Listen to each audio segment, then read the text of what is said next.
Bonjour à vous, bienvenue à l'école de guérison divine. Et nous allons lire d'abord Colossiens chapitre 2, verset 15. Colossiens chapitre 2, verset 15. Il a dépouillé les dominations et les autorités et les a livrées publiquement en spectacle, en triomphant d'elle par la croix. Amen. La Bible dit que le Seigneur Jésus-Christ a triomphé de l'ennemi. La première chose que vous devez comprendre, c'est que Satan a été vaincu. Vous savez, aujourd'hui, les prédicateurs, la façon dont ils parlent de Satan et de la sorcellerie, c'est comme si on a l'impression que Satan est un être surpuissant. Mais la Bible nous révèle que Jésus-Christ, à travers la croix, a dépouillé le diable. Cela signifie que la sorcellerie, la magie, les pratiques occultes ont été vaincues par Jésus. Donc, la capacité de Satan à vous faire du mal vient d'abord de vous-même. Est-ce que vous me comprenez? Écoutez, même dans l'Ancien Testament, le livre d'Ésaïe dit quoi? Toute arme forgée contre toi sera nulle et sans effet. Est-ce que vous comprenez? Ça veut dire que si une arme a de l'effet sur vous, cela signifie qu'il y a un problème avec vous-même. Le problème ne vient pas de Satan, le problème ne vient pas de Dieu, le problème vient de vous. La Bible dit dans Luc chapitre 10, verset 19, « Rien ne pourra vous nuire. » Bon, si je dis le verset en entier, il dit quoi? Il dit « Je vous ai donné le pouvoir de marcher sur les serpents et les scorpions et sur toute la puissance de l'ennemi, et rien ne pourra vous nuire. » C'est ce que la Bible dit. Donc ça veut dire que la sorcellerie, la magie, les pratiques occultes, les puissances des ténèbres qui sont censées rendre malades les gens de ce monde ne doivent pas avoir de l'effet sur vous. C'est pour cela que John G. Lake, lorsqu'il était en Afrique du Sud et que la peste sévissait dans le pays et que les gens étaient en train de mourir, John G. Lake ne connaissait pas la mort. Lorsque les médecins sont arrivés en Afrique du Sud, ils ont été étonnés. Ils ont dit, mais je ne comprends pas. La peste est une maladie mortelle. Les gens ne font que mourir de ça. Comment se fait-il que toi, tu ne meurs pas de ça? Et John G. Lake va dire, la loi de l'esprit en Jésus-Christ m'a affranchi de la loi du péché et de la mort. Romains chapitre 8, verset 2. En d'autres mots, John G. Lake était en train de dire que Satan a été vaincu. Donc Satan n'a pas le pouvoir ni la capacité de me rendre malade. Donc, vous devez comprendre que la guérison divine est votre responsabilité et la maladie aussi est votre responsabilité. Les gens aiment tout mettre dans la responsabilité de Dieu ou du diable. Vous comprenez?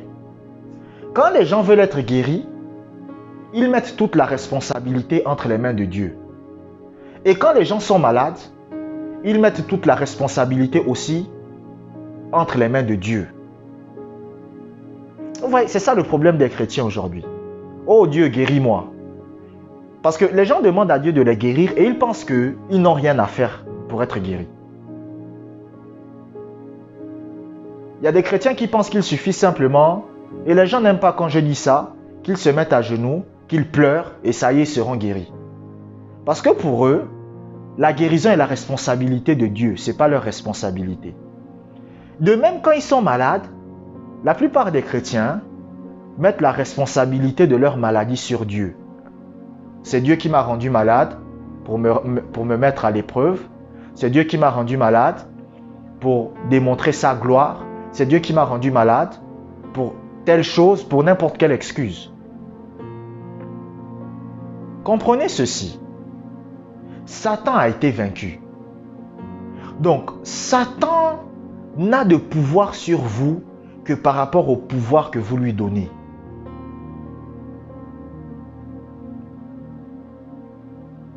La capacité de Satan à vous faire du mal, à vous rendre malade, dépendra de ce que vous-même, de la permission que vous-même vous lui donnez. Pourquoi il y a beaucoup de chrétiens qui sont malades aujourd'hui? Parce qu'ils ne savent pas que Satan a été vaincu. Vous savez, la force de Satan, c'est l'ignorance. La plus grande arme du diable dans le combat spirituel de Satan, c'est l'ignorance. Le but de Satan, c'est de vous rendre ignorant de la parole de Dieu. Et de vous empêcher de croire. Écoutez, Satan a deux buts dans la vie. Dans le monde entier, Satan a deux buts. Le premier but, c'est que les gens ne puissent jamais connaître la parole de Dieu. Et le deuxième but, si vous connaissez la parole de Dieu, le but de Satan, c'est que vous ne la mettiez jamais en pratique. C'est ça les deux buts de Satan dans le monde. Tous les chrétiens ont ce combat. Donc, comprenez que Satan est un ennemi vaincu. Ça veut dire que Satan n'a pas le pouvoir et la capacité de vous rendre malade, sauf si vous-même vous lui en avez donné la capacité.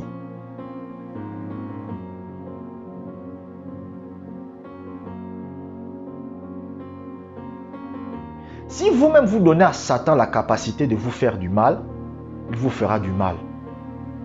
Mais si vous enlevez, si vous-même aussi, vous enlevez la possibilité à Satan de vous faire du mal, il ne vous fera pas du mal. Donc tout dépend de votre mentalité. Vous comprenez? Maintenant, nous allons lire un deuxième passage biblique. Luc chapitre 10, verset 19. Voici, je vous ai donné le pouvoir de marcher sur les serpents et les scorpions et sur toute la puissance de l'ennemi, et rien ne pourra vous nuire. Amen. Rien ne pourra vous nuire. Donc, la deuxième chose que vous devez comprendre, c'est quoi? Vous avez l'autorité sur la maladie. La Bible dit que lorsque les apôtres vont venir à Jésus, le Seigneur Jésus-Christ va dire quoi? Il va leur donner le pouvoir et l'autorité de chasser les esprits mauvais. Même Judas, que le Seigneur Jésus-Christ a dit que c'est un démon. La Bible dit que un jour Jésus-Christ était en train de prêcher et il y a des disciples qui vont quitter son église.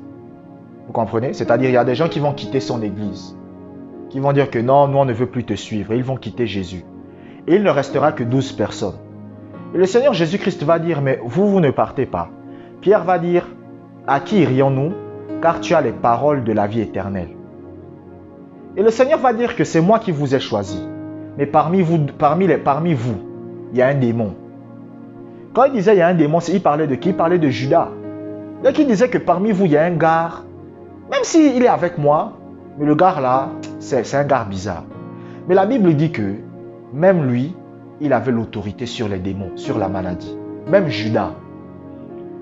La Bible dit que Judas était un escroc. C'était un escroc. Judas c'était quelqu'un, lorsque les gens donnaient des offrandes dans l'église de... Parce que chaque fois que Jésus prêchait, les gens donnaient des offrandes. Vous comprenez? Les gens venaient, la Bible dit même que quand il y avait une veuve qui n'avait que 2 pièces, c'était à cause de quoi? C'était dans l'enseignement de c'était après l'enseignement de Jésus. Donc lorsque Jésus finissait d'enseigner, les gens venaient et ils investissaient dans son ministère. Vous comprenez? Et la Bible dit que le trésorier de Jésus, c'est-à-dire celui qui s'occupait de récolter les offrandes, de compter les offrandes, les dons qu'on faisait dans le ministère de Jésus,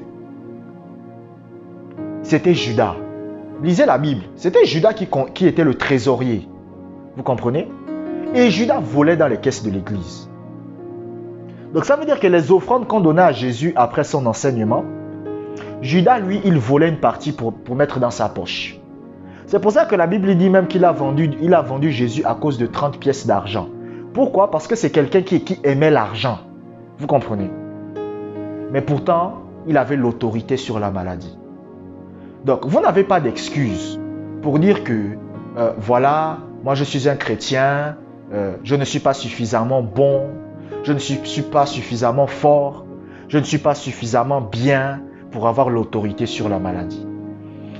Écoutez, il y a un homme de Dieu qui a dit que le plus grand blocage à la guérison, c'est de croire qu'il y a un blocage à la guérison. C'est-à-dire, vous pensez que vous n'êtes pas suffisamment bon pour avoir de l'autorité sur la maladie. Et c'est pour ça que ça ne se manifeste pas. La Bible dit qu'il te soit fait selon ta foi. Donc, si vous-même vous pensez que vous n'êtes pas important, si vous-même vous pensez que vous n'avez pas de valeur, si vous pensez que vous n'avez pas la capacité d'avoir l'autorité sur la maladie, qu'est-ce qui va se passer? L'autorité ne se manifestera pas. Rappelez-vous ce que je vous ai dit. Un homme de foi, une femme de foi, ce n'est pas quelqu'un qui vit dans la peur. Lorsque vous êtes dans la foi, écoutez très attentivement ce que je vais dire. Lorsque vous êtes dans la foi, il n'y a plus de peur. Là où la foi règne, la peur disparaît. Est-ce que vous comprenez? Les gens ne comprennent pas ça. Là où la foi règne, la peur disparaît. Vous comprenez? Lorsque quelqu'un est dans la peur, dans l'inquiétude, dans l'anxiété, cela signifie que la foi n'est pas là. C'est pour cela, lorsque vous regardez les passages bibliques de la Bible, chaque fois que Jésus disait aux gens « vous manquez de foi », c'était toujours en relation avec la peur. C'était toujours en relation avec la peur. C'est pour ça que même quand la fille de Jairus est morte, et Jésus voulait aller ressusciter la fille de Jairus, on est venu dire à Jairus que ta fille est morte. Jairus avait peur. Jésus lui a dit quoi? Ne crains point, mais crois seulement. Ne crains point, donc n'aie pas peur, mais crois seulement. Pourquoi? Parce que la peur paralyse la foi. J'ai reçu le jour d'un mail de quelqu'un et il me dit: Josué, j'ai confessé la guérison de ma mère. J'ai ordonné à la maladie de quitter le corps de ma mère. Mais elle n'est toujours pas guérie. Je lui ai dit: est-ce que vous faites des nuits blanches? Il m'a dit oui. Je lui ai dit: est-ce que pendant que vous marchez dans la journée, vous ne faites que penser à ça? Il m'a dit oui. J'ai dit: ben donc ça ne marchera pas. Parce que vous avez peur. Vous avez des doutes. Vous avez l'anxiété. Vous avez de l'inquiétude. Le doute, l'inquiétude, l'anxiété, ce sont des formes de peur. Quand quelqu'un doute, c'est une forme de peur. Quand quelqu'un a de l'anxiété, c'est une forme de peur. Quand quelqu'un a de l'inquiétude, c'est une forme de peur. Vous comprenez?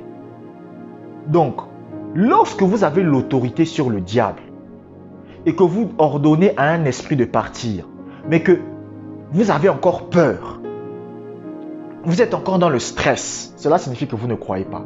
Je vous ai dit qu'un homme de foi, ce n'est pas quelqu'un qui a peur. C'est pour ça que Jésus, la Bible dit que lorsque Jésus était dans la barque et que la barque était en train de couler, Jésus était en train de dormir. Vous comprenez? Pourquoi? Parce qu'il n'avait pas peur. C'est ça un homme de foi, une femme de foi.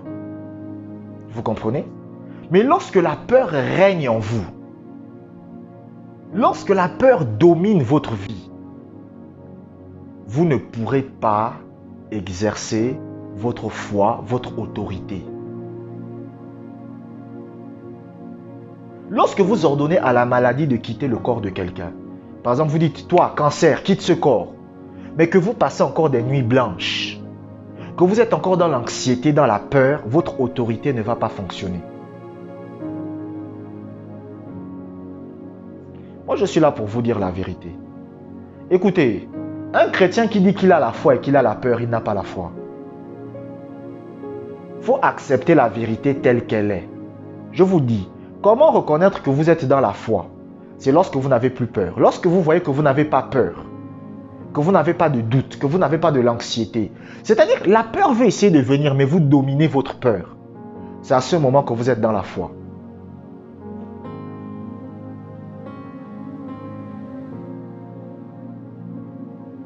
Amen.